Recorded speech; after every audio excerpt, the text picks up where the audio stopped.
Hey everyone, welcome back. I just wanted to show you the load I put on when I do my baseball pants and socks. So I have an Insignia, so whatever washer you have, this one's fine. I'm sure there's better ones out there, but this one works well for our family.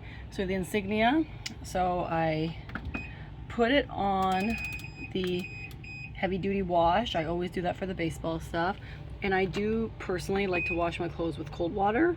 I do like the extra heavy load. And in this case, because it's whites in baseball, I am doing an extra soak.